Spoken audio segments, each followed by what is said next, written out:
দর্শক, আবারও সুখবর। প্রবাসী আয় বাড়লো 80%। চূড়ান্ত হিসাব নিকাশ করার পরে দেখা যাচ্ছে যে 80% প্রবাসী আয় বেড়েছে। দর্শক, তাহলে বুঝতে পারছেন কি পরিমাণ ঢল নেমেছে বাংলাদেশের দিকে প্রবাসী আয়। আগস্টের পর সেপ্টেম্বর মাসেও ব্যাংকিং চ্যানেলে প্রবাসী আয় অনেক বেড়েছে।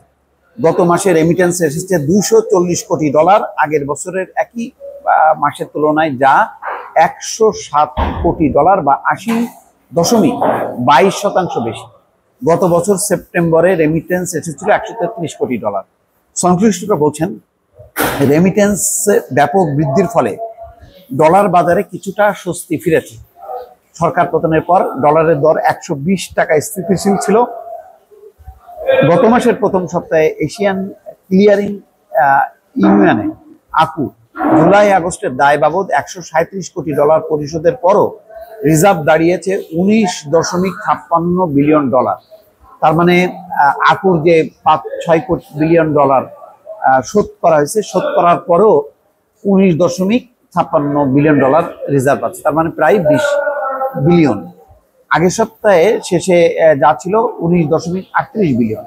সেপ্টেম্বর মাসের এই রেমিটেন্স গত জুলাই মাসের তুলনায়ও $18 কোটি বা 8.12% বেশি। মানে জুলাই মাসের সাথে যদি তুলনা করা হয় তার থেকেও বেশি, 12% বেশি। আগস্টে প্রবাসীরা ব্যাংকিং চ্যানেলে $222 কোটি পাঠিয়েছিল, আর অর্থ বছরে প্রথম মাসে জুলাইয়ে এসেছিল $191 কোটি। এখন একক কোনো মাসে সর্বোচ্চ $200 কোটি রেমিটেন্স রেকর্ড হয় 2020 সালে, তারপরে আর হয়নি।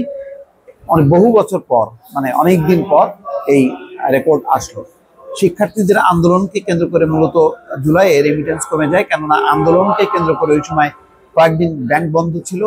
আবার সরকারকে অসহযোগিতা করার জন্য ব্যাংকিং চ্যানেলে রেমিটেন্স না পাঠাতে ব্যাপক ক্যাম্পেইন ছিল। মনে আছে, বয়কট রেমিটেন্স বা স্টপ রেমিটেন্স এরকম শিরোনামে একটি ক্যাম্পেইন ছিল। সব মিলিয়ে রেমিটেন্স কমে যায়। এর আগে যা অনেক বাড়ছিল। মূলত গত মে মাসে 1 লাফে প্রতি ডলারে 7 টাকা বাড়িয়ে ডলারের মধ্যবর্তী দর ঠিক করা হয় 117 কোটি টাকা, 117 টাকা। এরপর মে মাসে রেমিটেন্স আসে $225 কোটি এবং জুনে $254 কোটি। দর্শক, বোঝাই যাচ্ছে যে দেখেন, প্রবাসীদের প্রতি যদি মনোযোগ দেওয়া যায় এবং প্রবাসীদেরকে মতো তাদের আকাঙ্ক্ষা প্রত্যাশার যদি সরকার দেশে থাকে, তাহলে কিন্তু প্রবাসীরা ব্যাংকিং চ্যানেলে কষ্ট করে হলেও, কারণ হুন্ডিতে যত সহজে পাঠানো যায় সেই তুলনায় কিন্তু যথেষ্ট বেগ পেতে হয়। ব্যাংকিং চ্যানেলে লম্বা লাইনে দাঁড়াতে হয়, অনেক ঝক্কি ঝামেলা। সেই ঝক্কি ঝামেলাগুলি বহুবার বলা হয়েছে, কিন্তু কখনো কমানো হয় না।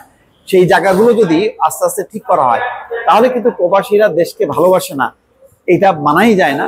বরং ওই দেশে টাকা পাঠানোর জটিলতা যতটা দূর করা যাবে এবং যত দ্রুত তার স্বজনদের কাছে টাকা পৌঁছানো যাবে, তত বেশি কিন্তু আরো রেমিটেন্সের প্রভাব বাড়বে। এবং সবচেয়ে বড় কথা হলো যে বিমানবন্দরে তাদেরকে যে ভিআইপি মর্যাদা দেওয়ার কথা আসিফ নজরুল বলেছেন, প্রবাসী কল্যাণ উপদেষ্টার দায়িত্বে নিয়োজিত ডক্টর আসিফ নজরুল, সেটি যদি কার্যকর করা হয়, তাহলে কিন্তু তার একটা সুবাতাস বয়ে যাবে প্রবাসীদের মধ্যে এবং তারা বেশি আরে রেমিটেন্স পাঠাতে হবে, যেটা এই মুহূর্তে অনেক অনেক বেশি দরকার। রেমিটেন্স যত বেশি আসবে, রিজার্ভ শক্তিশালী হবে এবং মূল্যস্ফীতি কমতে থাকবে। এটা হচ্ছে মোদ্দা কথা। দর্শক, ভালো থাকবেন। আল্লাহ হাফেজ।